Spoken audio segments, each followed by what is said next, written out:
देखिए डायलिसिस जो होता है वो करता क्या है हमारे लिए, सबसे पहले ये समझना चाहिए आपको। डायलिसिस जो होता है वो एक कृत्रिम किडनी होती है, यानी नकली किडनी होती है मशीन के तौर पे। उसके अंदर हमारा जो ब्लड है ना वो जाता है फिल्टर होने के लिए, और हमारे ब्लड के अंदर ही सारा क्रेटिनाइन, यूरिया और भी बहुत सारे सॉल्ट और हानिकारक जितने भी वेस्ट प्रोडक्ट होते हैं वो हमारे ब्लड में ही जमा हो रहे होते हैं। तो ब्लड हमारा उसके अंदर जाता है डायलिजर में, और 4 घंटे हमारा ब्लड उसके अंदर साफ हो रहा होता है। और ब्लड साफ होने के साथ साथ जो हमारे हार्मोन्स होते हैं, जैसे साल्ट हो गया, जैसे पोटेशियम हो गया, जैसे फास्फोरस हो गया, और भी कई तरीके की सॉल्ट्स होते हैं जैसे शुगर हो गया, इन सब का मेंटेनेंस हमारी जो डायलिसिस मशीन होती है वो कर रही होती है। डायलिसिस करवाने के बाद जो आपका क्रेटिनाइन होता है, यूरिया होता है, वो बिल्कुल कम हो जाता है। मान लो आप 10 क्रेटिनाइन पे डायलिसिस कराने गए, आपने 4 घंटे डायलिसिस कराया 280 की स्पीड पे, तो आपका जो क्रेटिनाइन है वो 3 या 4 पे आ जाएगा। अगर आपका यूरिया 70 था तो आपका यूरिया 20 या 25 पे आ जाएगा, जिससे कि एक किडनी पेशेंट को बहुत ज्यादा अच्छा फील होता है।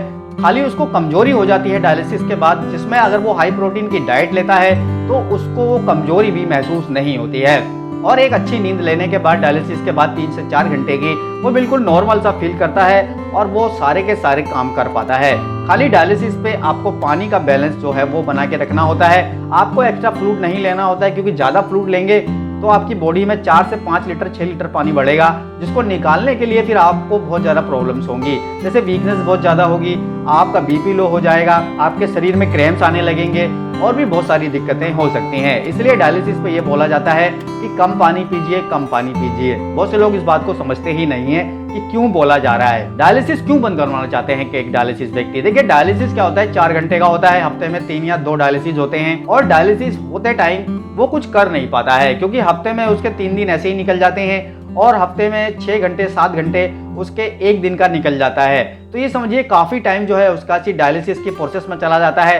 फिर उसको शाम तक कमजोरी हो रही होती है, फिर वो कुछ खाता है पीता है तब उसके बॉडी में जान आती है, तो जिसकी वजह से जो उसके सपने हैं, जो वो उसको आगे बढ़ना चाहता है, कुछ करना चाहता है, तो वो कुछ कर नहीं पाता है। दूसरा क्या है कि उसको उसकी फैमिली वाले, उस आस पड़ोस वाले, उसके रिश्तेदार उसके साथ अच्छा बिहेव नहीं करते हैं, उसको कॉन्फिडेंस नहीं देते हैं, उसको आगे बढ़ने के लिए जज्बा नहीं देते हैं, उसको हमेशा गिराने के चक्कर में लगे ही रहते हैं। क्योंकि मेरे साथ भी ये होता है, क्योंकि मैं भी एक किडनी फेलियर पेशेंट हूँ, तो मेरे साथ भी ये होता है। मैं समझ सकता हूँ कि एक किडनी पेशेंट के साथ उनकी फैमिली सपोर्ट करने के बजाय उनको हमेशा नेगेटिव ही उनको बोलती होगी और नेगेटिव ही उनको देती होगी। बहुत ही कम ऐसी फैमिलीज होती हैं इंडिया के अंदर जो कि अपने बीमार बच्चे को या अपने बीमार हस्बैंड को या अपने बीमार भाई को सपोर्ट करते हैं। ज्यादातर जो फैमिलीज होती हैं इंडिया के अंदर वो उसको गिराने के चक्कर में ही लगी रहती हैं। तो यही कारण सबसे बड़ा होता है कि जिसकी वजह से एक किडनी पेशेंट उसको एक्सेप्ट नहीं कर रहा होता है डायलिसिस को, डायलिसिस छोड़ना चाहता है, कुछ लाइफ में करना चाहता है। तो डायलिसिस बंद करने के लिए देखिए आपको सबसे पहले क्या करना होगा।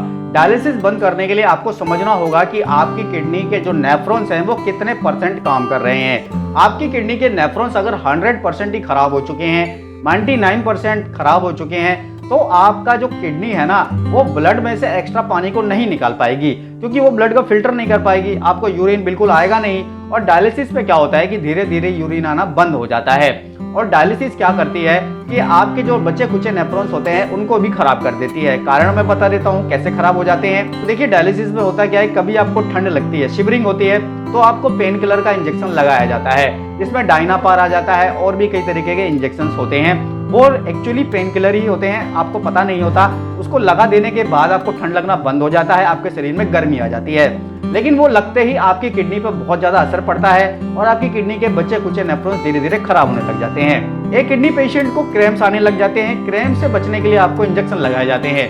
वो इंजेक्शन से भी आपकी किडनी के जो बचे कुचे नेफ्रॉन्स डैमेज हो जाते हैं। एक डायलिसिस पेशेंट को कमजोरी से बचाने के लिए अमीनो एसिड के इंजेक्शन दिए जाते हैं। अमीनो एसिड इंजेक्शन मतलब बोतल आती है अमीनो एसिड की, जिसको प्रोटीन की बोतल बोला जाता है। अब ये बहुत ज्यादा हाई फाई प्रोटीन होता है, ये प्रोटीन को आपकी किडनी नहीं झेल पाती है, क्योंकि आपकी किडनी ऑलरेडी खराब है और आप इतना हाई प्रोटीन देंगे उसको तो वो और ज्यादा खराब होती है। तो ऐसे एक जो लंबे समय से डायलिसिस करा रहा है, जिसको 4 साल हो गए, 5 साल हो गए, 3 साल हो गए, 2 साल हो गए, तो ऐसे व्यक्ति का डायलिसिस बंद होना बहुत ज्यादा मुश्किल होता है।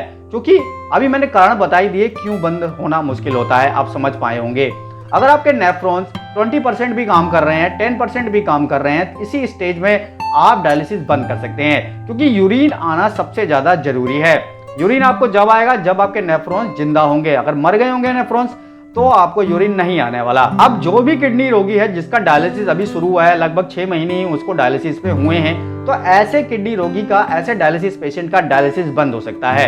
कैसे? क्योंकि उसके नेफ्रॉन्स अभी काम कर रहे होंगे, उसके नेफ्रॉन्स अभी 10%, 20%, 8%, 22% काम कर रहे होंगे। तो ऐसे व्यक्ति के अगर वो डाययूरेटिक टेबलेट्स लेता है या डाययूरेटिक आयुर्वेदिक मेडिसिन लेता है जो कि यूरिन ज्यादा बनाती हैं, तो इससे उसकी बॉडी में भरा हुआ जो एक्स्ट्रा पानी होता है वो निकलने लगता है। साथ में ऐसे व्यक्ति की जो मसल्स होती है ना, वो भी कमजोर हुई होती हैं, उसके शरीर में मसल्स बनी रहती हैं, तो जिसकी वजह से वो परहेज कर पाता है। उसको डायलिसिस कराते हो गए, जिसको 4 साल हो गए, 5 साल हो गए, 3 साल हो गए, तो वो व्यक्ति के मसल्स जो है ना दिन पे दिन वीक होते चले जाते हैं डायलिसिस की वजह से, और वो सब कुछ खा रहा होता है। तो ऐसे में वो परहेज नहीं कर पाता है क्योंकि उसकी मसल्स ऑलरेडी वीक हैं। अब वो हाई प्रोटीन नहीं खाएगा तो वो उसके मसल्स और ज्यादा वीक हो जाएंगे, फिर सडनली क्रिएटिनिन बढ़ जाएगा और वो फिर डायलिसिस के लायक भी नहीं रह पाएगा। तो जिनका भी डायलिसिस होते हुए अभी 6 महीने लगभग हुए हैं, उनका अभी यूरिन भी शुरू हो सकता है और उनके डायलिसिस भी बंद हो सकते हैं। जिनका डायलिसिस कराते हुए 2 साल के ऊपर हो गया है तो उनका डायलिसिस भी बंद हो सकता है, लेकिन जब उनके नेफ्रॉन्स कितने % काम कर रहे हैं, उनको यूरिन की कितनी क्वांटिटी आ रही है, उसके ऊपर है। तो अगर आप सब मुझे कमेंट में बताएंगे कि आपको कितना यूरिन आता है, किसको कितना यूरिन आता है और कितना समय डायलिसिस पे हो गया है अपने नाम के साथ, तो मैं आपके लिए अगला जो वीडियो लाऊंगा वो आपकी मेडिसिन के ऊपर ही लाऊंगा। ये मेरा पहला वीडियो था, पार्ट 1 था, मैं आपको समझा सकूं आप कैसे अपने डायलिसिस बंद कर सकते हैं। तो फ्रेंड, वीडियो को लाइक जरूर करिएगा, कमेंट जरूर करिएगा जैसा मैंने बताया है वैसे। तो चलिए वीडियो को समाप्त करते हैं। धन्यवाद।